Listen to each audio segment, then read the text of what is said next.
Madame, Monsieur, bonjour. Merci de nous rejoindre. Dans un entretien téléphonique, le président de la République, Abdelmajid Tebboune, félicite l'émir de l'État du Qatar, Cheikh Tamim Ben Hamad Al Thani, à l'occasion de la Journée internationale du Qatar et lui a souhaité, ainsi qu'au peuple qatari, frère, davantage de prospérité et de progrès.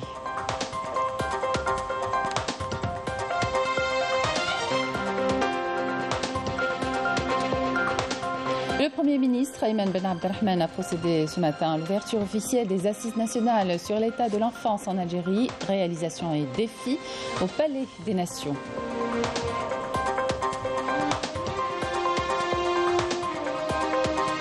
La foire de la production algérienne se poursuit. Les entreprises qui y participent essaient de se démarquer en proposant les meilleurs services afin d'attirer le plus grand nombre possible de clients, des clients qui se disent satisfaits des produits locaux. Le Maroc impliqué dans un vaste scandale de corruption au Parlement européen. Des parlementaires ont avoué faire partie d'une organisation utilisée par les services secrets du Makhzen dans le but d'interférer et d'influencer les affaires européennes.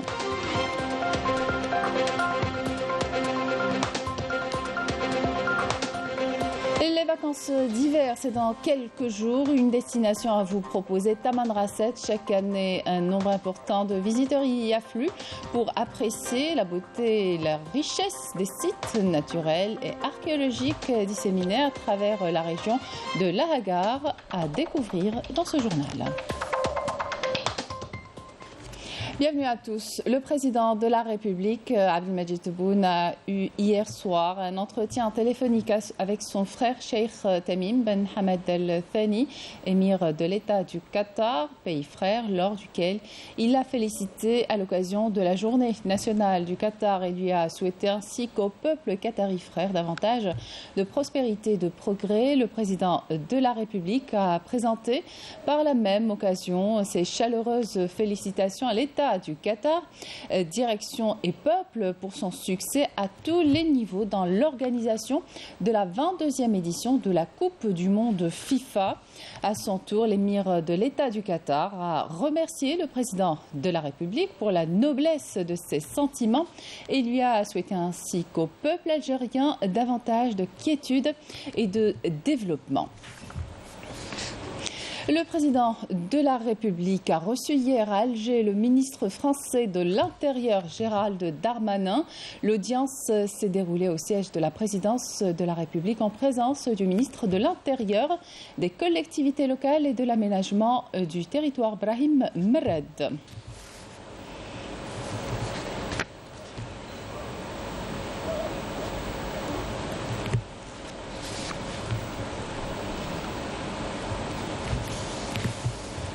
Je vous invite à écouter le ministre français de l'Intérieur, Gérald Darmanin. Bien, la demande du président de la République française, Emmanuel Macron, est suite au déplacement qu'il a en Algérie effectué avec une délégation de ministres dont j'étais. Il m'a demandé de revenir en Algérie à l'invitation du président Tebboune, que je remercie de la chaleur de son accueil et de monsieur le ministre de l'Intérieur algérien. Nous avons eu un échange extrêmement important ce matin. Important parce que cela a permis aussi à la France de continuer de montrer sa grande volonté de coopération à la suite des échanges qui ont eu entre le président Tebboune et le président Macron. Coopération en termes de sécurité, coopération en termes de sécurité civile, coopération aussi en termes de nos échanges entre nos deux pays.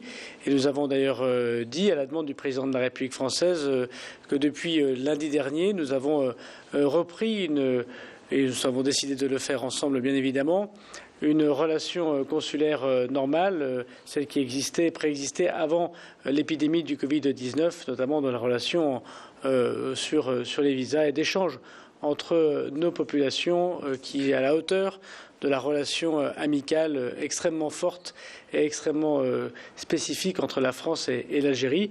Je remercie le président de la République algérienne pour son accueil, pour cet échange et de l'accueil qu'il a pu avoir pour moi-même, mais aussi que les directeurs généraux très nombreux qui m'ont accompagné ce dimanche. Merci. Le Premier ministre Ayman Ben Abdelrahman a procédé ce matin à l'ouverture des Assises nationales sur l'état de l'enfance en Algérie, réalisations et défis, au Palais des Nations à Alger, en présence du président de l'APN, Brahim Bourali, le conseiller du président de la République chargé des organisations nationales et internationales et les organisations non gouvernementales et la déléguée nationale de la protection de l'enfance, président de l'instance nationale pour la protection et la promotion de l'enfance et la représentante de l'UNICEF en Algérie, aux côtés de membres du gouvernement ainsi que des présidents et représentants d'organismes consultatifs nationaux. Ces assises sont organisées par l'Organe national pour la protection et la promotion de l'enfance en coordination avec le Conseil national économique, social et environnemental. Le Premier ministre a insisté dans son allocution d'ouverture que l'Algérie avait ratifié toutes les conventions internationales pour la protection de l'enfant et la promotion de ses droits.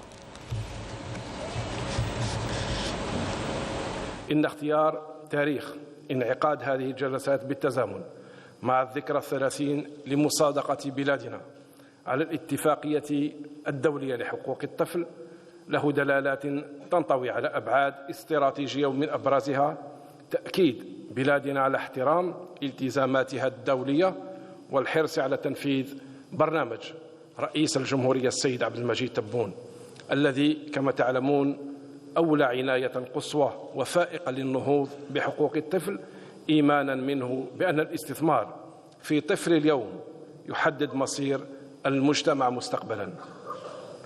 لقد انخرطت الجزائر سريعا في جهود المجتمع الدولي في مجال حماية الأطفال وترقية حقوقهم، حيث صادقت على كل اتفاقيات الدولية ذات الصلة، لا سيما الاتفاقية الدولية لحقوق الطفل بتاريخ 19 ديسمبر 1992 والتي تعد أهم وثيقة جعلت من الطفل صاحب حق وليس موضوع حق، وارتكزت على 4 مبادئ أساسية مبنية على المصلحة الفضلى للأطفال وعدم التمييز بينهم وحماية حقهم في الحياة والبقاء والنماء، مع إيلاء أهمية كبرى لآرائهم ومشاركتهم في الأمور التي تهمهم. Le Premier ministre Ayman Ben Abdelrahman a réitéré l'engagement de l'État de poursuivre ses efforts pour la promotion et la protection de l'enfance à travers une série de mesures de nature à protéger les enfants de toute forme d'injustice, de maltraitance et de violence. Écoutez. كما أولت بلادنا منذ استرجاع السيادة الوطنية أهمية خاصة وبالغة لحماية الطفولة وتعزيز حقوقها باعتبارها من أولويات الدولة عبر السياسات والبرامج الموجهة للطفولة من أجل تمكينها من حقها ومنحها حياة كريمة وسعيدة. لقد حظي محور الطفولة في مخطط عمل الحكومة بحيز هام تمتد فروعه لتشمل مختلف المجالات، حيث يهدف خصوصا لحماية الأطفال من كافة أشكال الضرر أو الإهمال أو العنف أو سوء المعاملة أو الاستغلال، وقد تم من أجل ذلك اتخاذ كل التدابير المناسبة لوقايتهم وتوفير الشروط اللازمة لإلمائهم ورعايتهم والحفاظ على حياتهم وتنشئتهم تنشئة سليمة في بيئة آمنة.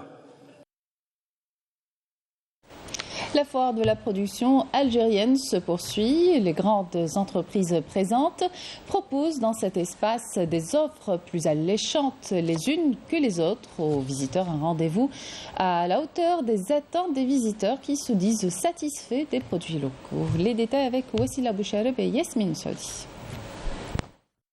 La concurrence est rude dans ce salon où les entreprises essayent de se démarquer en proposant les meilleurs services afin d'attirer le plus de clients possible. Algérie Télécom est présente dans ce salon pour sa 30e édition avec de nouveaux services et différentes offres dont la plateforme Zaïr Play qui est une plateforme 100% algérienne qui propose aux clients des films historiques algériens.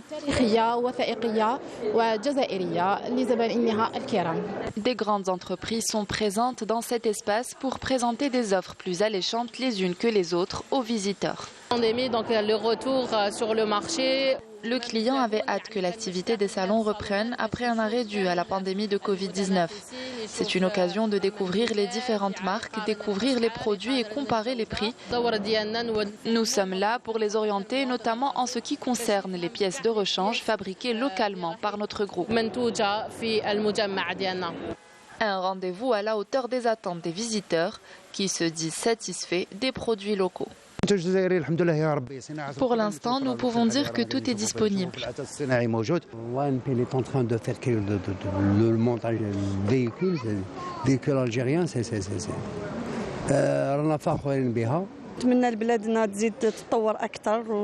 Je souhaite à notre pays plus de réussite. J'aimerais que ces produits fabriqués localement soient exposés dans les salons internationaux. La 30e édition de la foire de la production algérienne se poursuit jusqu'au 24 décembre avec des promotions inédites au profit des visiteurs. Dans l'actualité également, l'ouverture ce lundi du Salon international du textile, habillement, cuir et équipement, Textile Expo au Centre international. Des conférences à Alger durant 3 jours. Toutes les filiales et les métiers majeurs du secteur du textile et cuir seront représentés au cours de cette 5e édition. Par ailleurs, des rencontres d'affaires B2B sont organisées en marge de l'événement pour des échanges professionnels entre visiteurs et exposants des différents pays dont l'Algérie, la Turquie, la Russie, l'Égypte, le Royaume-Uni, la Tunisie, l'Inde, le Pakistan ainsi que l'Indonésie. Énergie solaire avec ses 3000 heures d'ensoleillement par an. La transition énergétique est en marche en Algérie. L'Algérie cible à présent une autre énergie propre, l'hydrogène, qui pourrait être un segment stratégique dans l'économie nationale. Reportage Yeni Saïd Belkacem. Le photovoltaïque, une option choisie par l'Algérie pour diversifier ses sources d'énergie. Il faut dire que le potentiel est là, avec plus de 3650 heures d'ensoleillement par an, mais également à une avancée technologique et un savoir-faire acquis. Le niveau de recherche en Algérie concernant les énergies renouvelables, soit la recherche qui se fait au niveau du CDUR ou au niveau des autres universités, c'est un bon niveau. Donc, et ça paraît dans les publications que les chercheurs publient de temps à autre dans les différentes revues internationales et dans les congrès, leur participation dans les congrès. Un grand réserve l'énergie solaire qui m'a dit, d'autres ressources naturelles, il faut comment trouver un SIRA pour construire un projet de recherche commun. À présent, l'Algérie cible une autre énergie propre, l'hydrogène, qui pourrait être un segment stratégique dans l'économie nationale.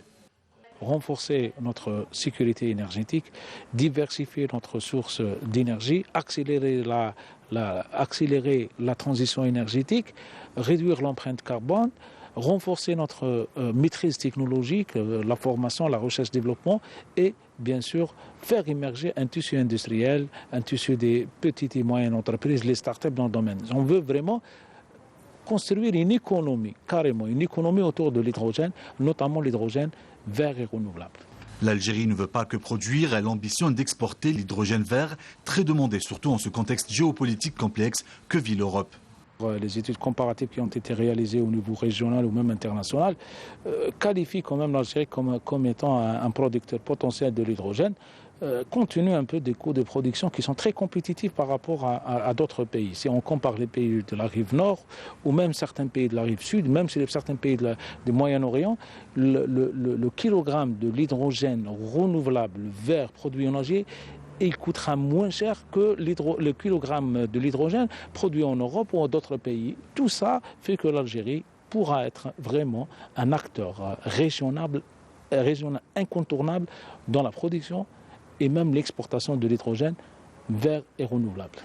L'Algérie veut jouer un rôle important dans la transition énergétique en Afrique grâce à ses projets photovoltaïques. Dans la wilaya de Djanet, on investit de plus en plus dans l'énergie solaire. Plusieurs centrales électriques sont réalisées pour aider à faire baisser la facture du gaz naturel. Exemple, cette centrale électrique implantée dans la région de Tejntout. Reportage Naïm Al-Walish. 12 360 panneaux solaires sont plantés sur 8 hectares à la centrale électrique de Tajantout près de Janet. De quoi produire 3 MW d'énergie qui, une fois intégrée dans l'une des 2 turbines à gaz de 7 MW chacune, peut amplement suffire à satisfaire le besoin énergétique de toute la région. Le but de la centrale, c'est diversification des sources de protection d'électricité et le développement de moyens de protection à base d'énergie renouvelable, préservation des sources primaires, économie combustibles fossiles, protection de l'environnement par l'éradication de l'émission à gaz à effet de serre. On a créé presque 28 emplois à cette centrale. Et bien sûr, il y a plusieurs projets futurs. La ville de Janet consomme un peu moins de 8 MW en hiver. Elle est donc suffisamment lotie pour s'autosuffire en énergie mixte, la fossile et la verte, qui aident à faire baisser la facture en gaz naturel.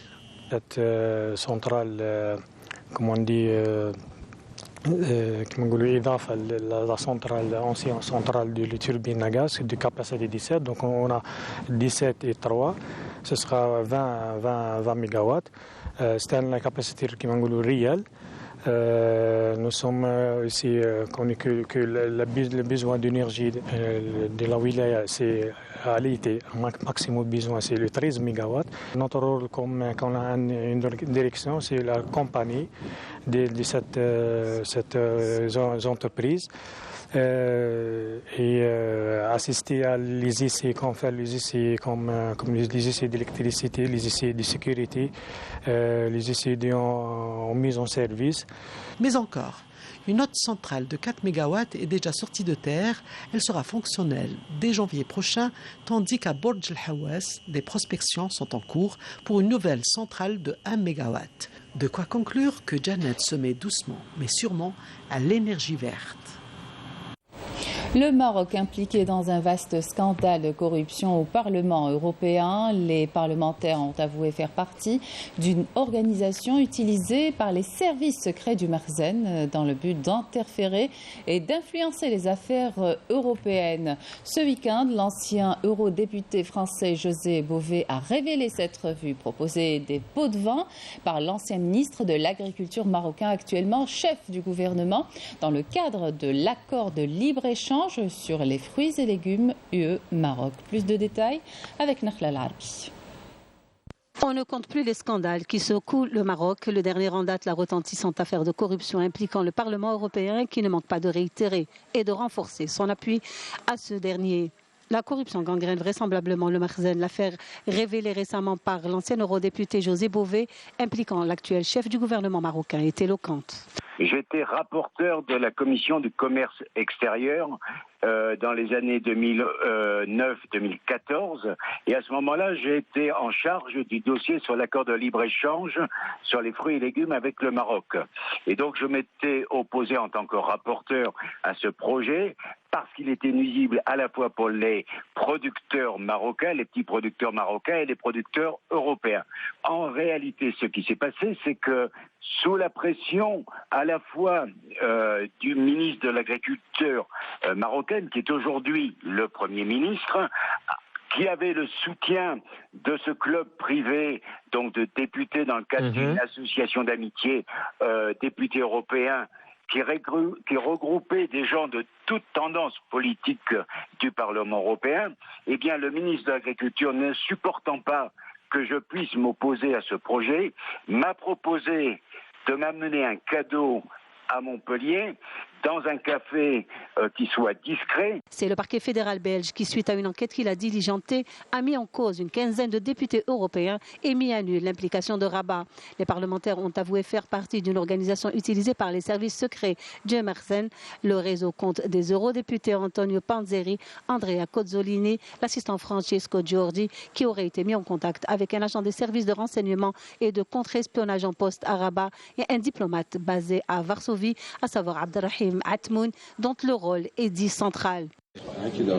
D'après ce qu'on déduit des documents qu'on a pu consulter, il se présente un petit peu comme le bras droit de M. Panzeri. Il dit désigne M. Panzeri, l'ancien eurodéputé italien, comme le chef présumé de cette organisation et lui dit « Moi j'étais en charge de faire circuler l'argent liquide de l'organisation ». Il explique que de l'argent venait du Maroc, que cet argent venait en Europe via M. Panzeri, donc qui reste présumé innocent. Là je vous parle de la déclaration de M. Giorgi, et puis que cet argent était redistribué d'une part des assistants et des députés, des eurodéputés amis, je pense que c'est l'expression. Néanmoins, le directeur général de la Direction générale des études et de la documentation, Mansour Yassine, semble être le lien direct avec le Parlement européen.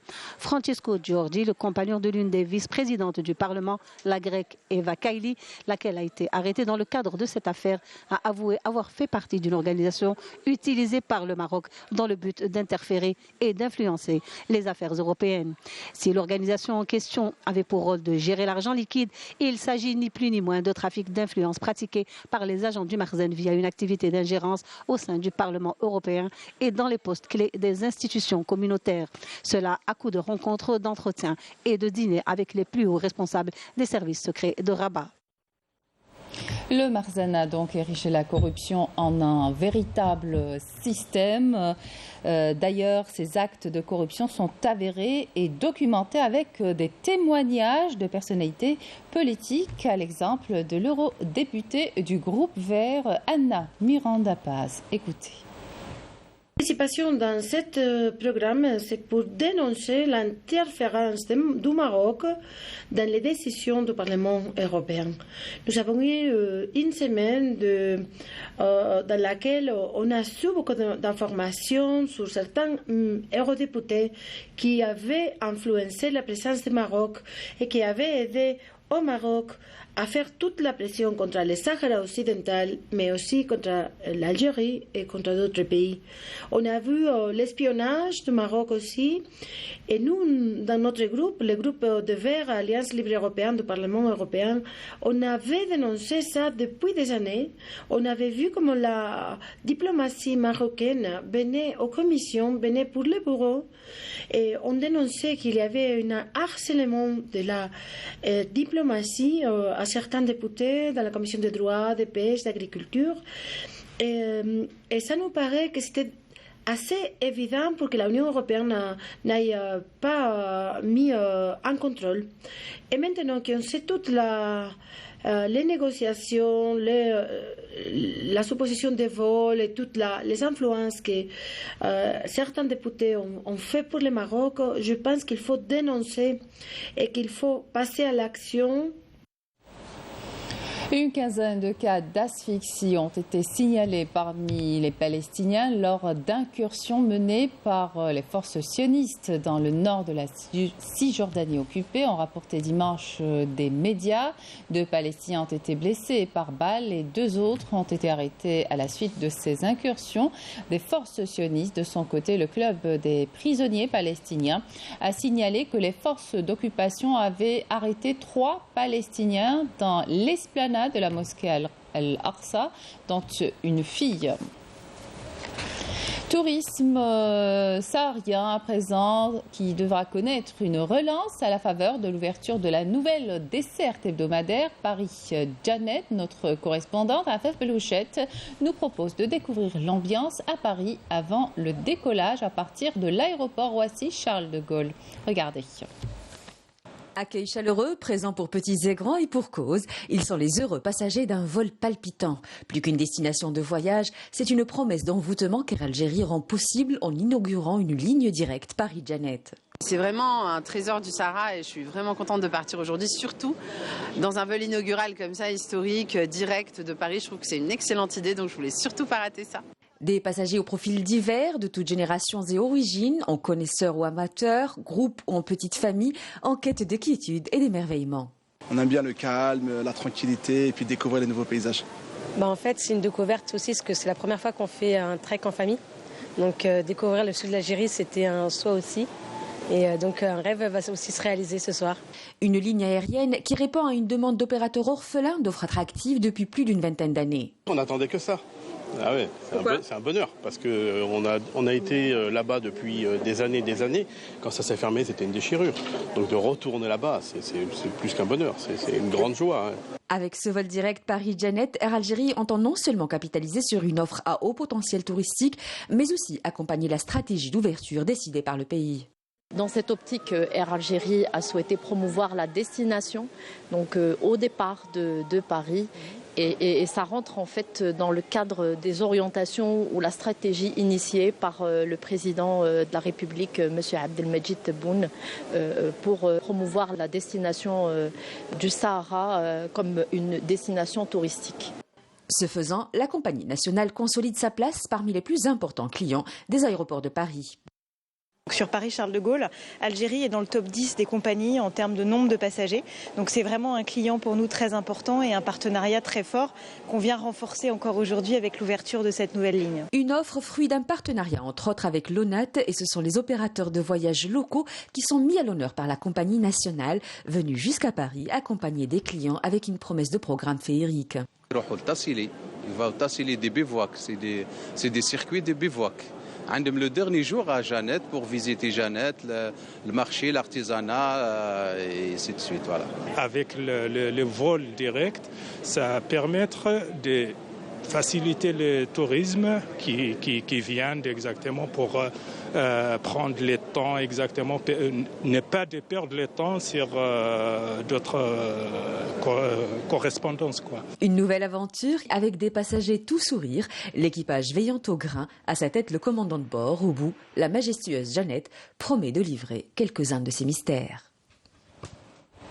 Une autre destination, Tamanrasset, une ville qui nourrit de larges ambitions de promouvoir les activités touristiques et la destination de cette région aux potentialités naturelles et archéologiques innombrables dans le tourisme saharien. Cette région du pays a aux nombreux atouts touristiques. Melika Blel.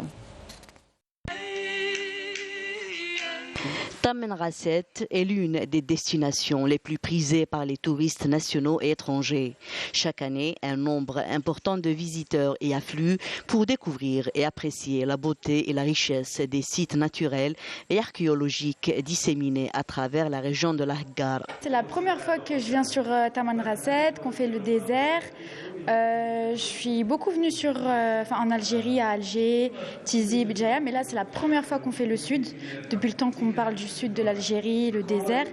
Et vraiment c'est quelque chose, c'est magnifique, vraiment magnifique. Nous sommes à Tamanrasset pour découvrir quelques endroits mythiques comme l'Askrem, Oued Filel, Askrasen, Mertatouk. Nous sommes un groupe de touristes et chaque année nous visitons cette région.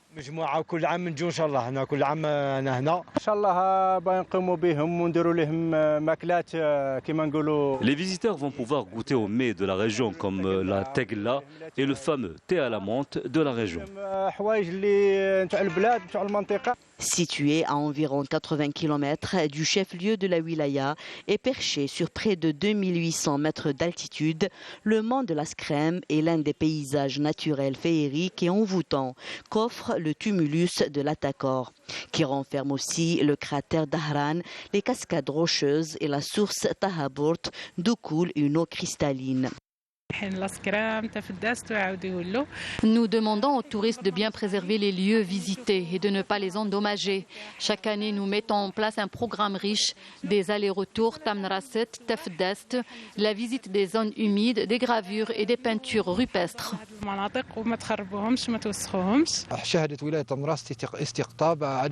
1500 touristes nationaux et 500 touristes étrangers ont séjourné à Tamanrasset depuis l'ouverture de la saison du tourisme hivernal en 2022. Les cascades d'Imloulen, Isigaran et Temerkoukt ainsi que Oued Filel sont d'autres atouts naturels conférant à l'Askrem le titre du meilleur site au monde pour l'observation du lever et du coucher de soleil. C'est d'ailleurs grâce à la richesse et au foisonnement de ces sites naturels et archéologiques que la région est surnommée à juste titre le paradis géologique. Football, Ligue 1 mobilise le derby de la capitale MC Alger-USM Alger, prévu demain dans le cadre de la mise à jour de la 8e journée, se jouera au stade olympique du 5 juillet, suite à l'accord donné par la commission de sécurité de la wilaya d'Alger, et cela en présence du public. Sachez aussi que l'opération de vente des billets a débuté déjà hier au niveau des guichets du 5 juillet. Le mondial 2022 s'est achevé hier en apothéose avec une finale de Ligue. Et c'est la fin de cette édition. Merci de votre attention. Excellente suite de programme sur Canal Algérie.